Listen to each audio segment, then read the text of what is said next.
Hey guys, and welcome back to the JTO channel. And this is your match review of Austria 1, Turkey 2. Wow, what a game of football. Look, if you watched my last video where I talked about the Netherlands game, I said to you guys, hey, this game that's coming up later on, I expect it to be a good game of football. I was looking forward to it all week. Because the other games have just been underwhelming, and I expected this one to lit up a bit of fireworks into the tournament. And I think overall, it done its job. It done its job. It was a very good game of football. Austria gave it the all towards the end. Turkey, at the end of the day, defended well. So fair play to them. Absolutely well deserved. They were absolutely sensational tonight. And look, me personally, I'm kind of disappointed in Austria. Especially when they topped the group. I gave them a lot of praise, and rightly so. A lot of people gave them a lot of praise. A lot of people had them down as dark horses even before the tournament started. I expected them to do well in this tournament, and with the way things had panned out, and the way the tables were looking in terms of the route to the final, I was thinking, yo, Austria, like I was really backing them heavy to sort of go far actually, and actually sort of maybe get to at least a semi-final, but yeah, they've gone out to Turkey. It's disappointing, but sorry, I'm just getting distracted by a moth. My bad. Um, but it was disappointing from their perspective. They started giving everything after the second goal. Turkey, look, the game started on fire, man. There was already a through ball, and Sabitzer was potentially in already within like 16 seconds, and then within obviously another 20 seconds, Turkey get a corner, and they're on the other side attacking. The corner gets whipped in, keeper deals with it poorly, and Demiral's just there to hit it into the roof of the net. Fair play. What a finish. Instinctive as well.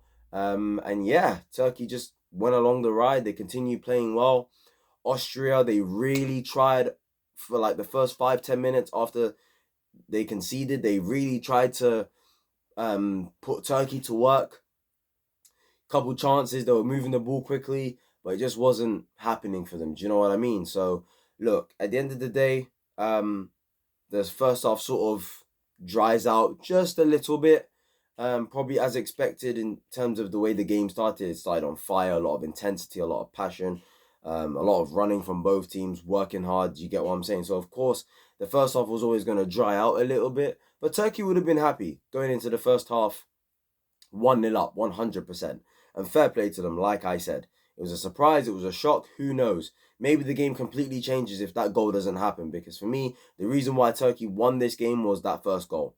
That first goal was so important. And if they were going to win today, they had to have scored the first goal.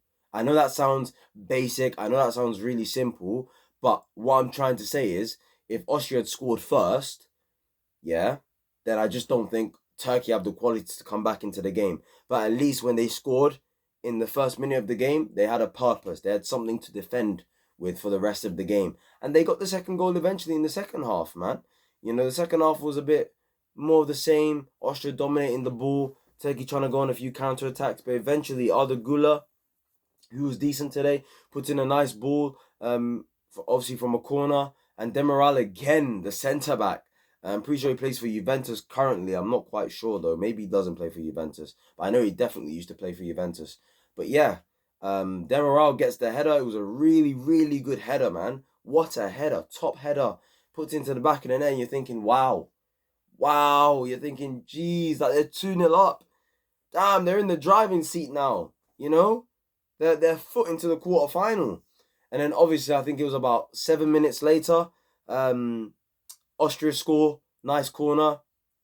Sabitzer puts it in, the defender flicks it on, and obviously the Austrian player puts it in the back. And then you're thinking, okay, Austria are back in it. They've got at least 25 minutes left now to get back into this game. And I thought at that point, genuinely, I'm not going to lie, guys, I was really confident that Austria were going to get back into the game. I thought they're going to score because Turkey, to me, looked a bit tired.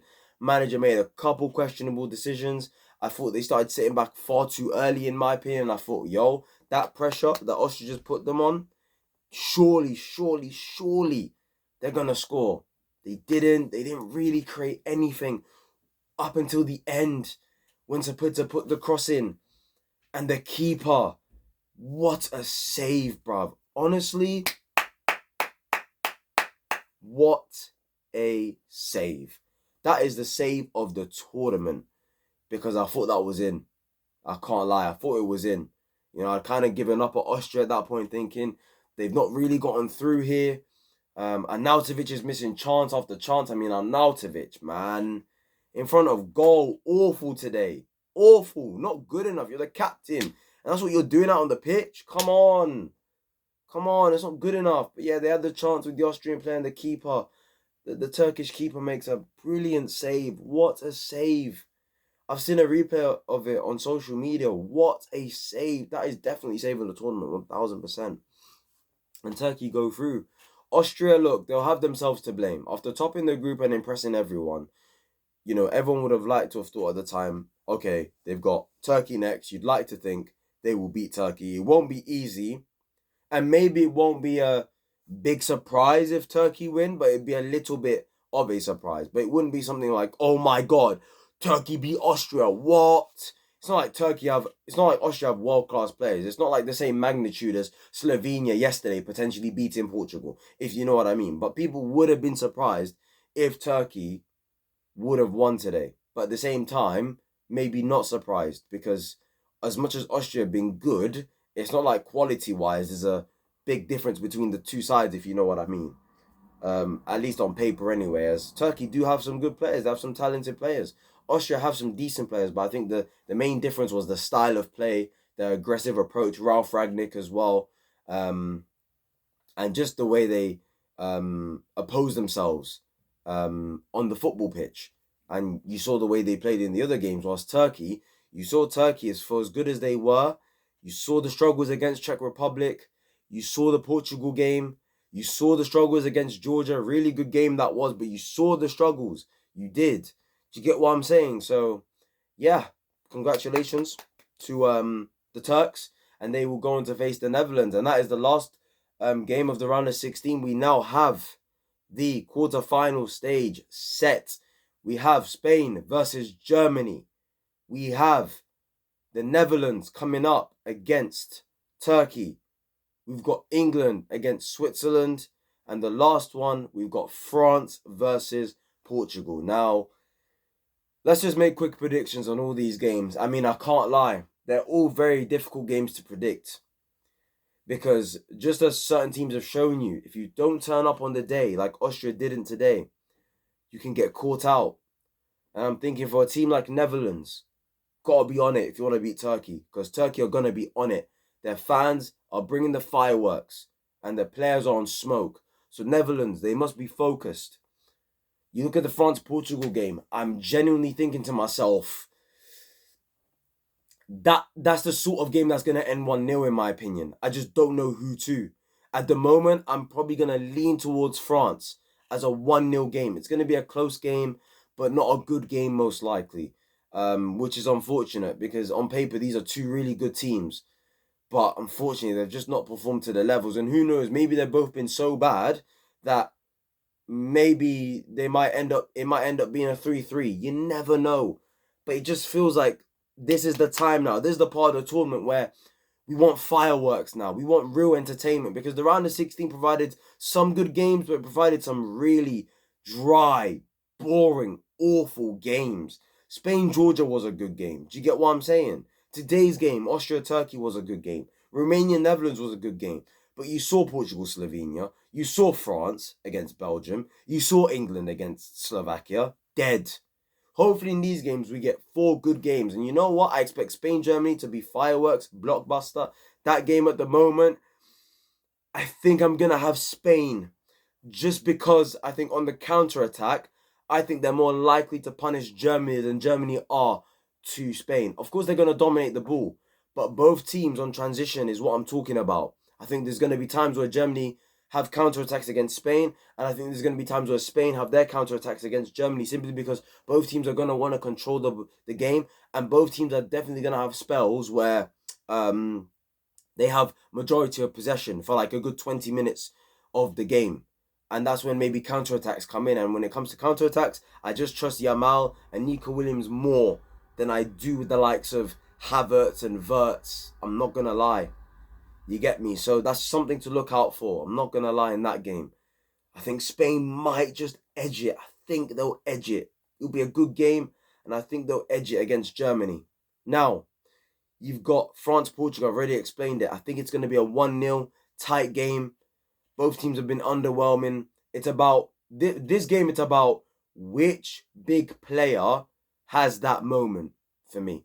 I think that's what this type of game's about. Which player is going to turn up? Who's going to take the game by the scruff of the neck and win the game for their nation? Is it going to be Ronaldo after what happened? Is it going to be Mbappe? Is it going to be Griezmann? Can it be Bruno? Can it be Leao? Do you get what I'm saying? So let's see what happens in that game. But I've got, at the moment, I think France, maybe like a 1-0. Netherlands, Turkey. I think Netherlands will go through. I just don't trust Turkey enough. Don't know. Something's off about them. They were good tonight, but I just think quality-wise, I think they would need Netherlands to have a bad day if they want to go through. Because if Netherlands decide to turn up like they did today, I think the Netherlands win. So I've got the Netherlands on that one. And then England, Switzerland. I've got no idea. I'll be so real, guys. I genuinely don't know who's going to win that game of football. I think England could do it simply because they can shithouse their way to things, and they seem to be the kings of that at the moment. But I think if England played the way they did against Slovakia, the same way... Sorry, if England played like they did against Slovakia, against Switzerland, if they play the same way against Switzerland will punish them, in my opinion, because they're a more efficient team. Tactically, there's more quality around the pitch. I think Xhaka is going to be key in that game with Friola and Bolo as well, and Kanji. So for me, unfortunately, I think Switzerland are going to punish England. Unless England make drastic changes, I think Switzerland are going to win that game. But we'll see, man. We'll see. The quarterfinals. Hopefully we get 4 entertaining games. I'll be back on Friday for that, starting off with Spain, Germany. And then later that day, we'll analyse France, Portugal. And then the next day, we've obviously got England, Switzerland playing, Netherlands, Turkey playing. So yeah, quarterfinal stage. This is where the big players must turn up. I'm looking at France, Portugal, England. Who out of you three? Which players are going to rise now and put in some real performances? Because we need to start seeing something. Spain have done their thing. Germany have done their thing. The three of you, the big three. Can you do something, please? Rise, please. Anyway, I'll see you guys on Friday with more Euros content. If you do get a video before Friday, then it will be about Chelsea. But we'll see, man. Chelsea have been doing a lot recently. Dewsbury Hall signed and stuff like that. So, boy, I got to get my mind into that stuff. So, yeah. I'll see you guys on Friday, hopefully. But if you see a video before Friday, it'll be about Chelsea. So, yeah. Like, comment, subscribe, share the video. What are Euros? And, yeah, I'll see you guys another time. Peace.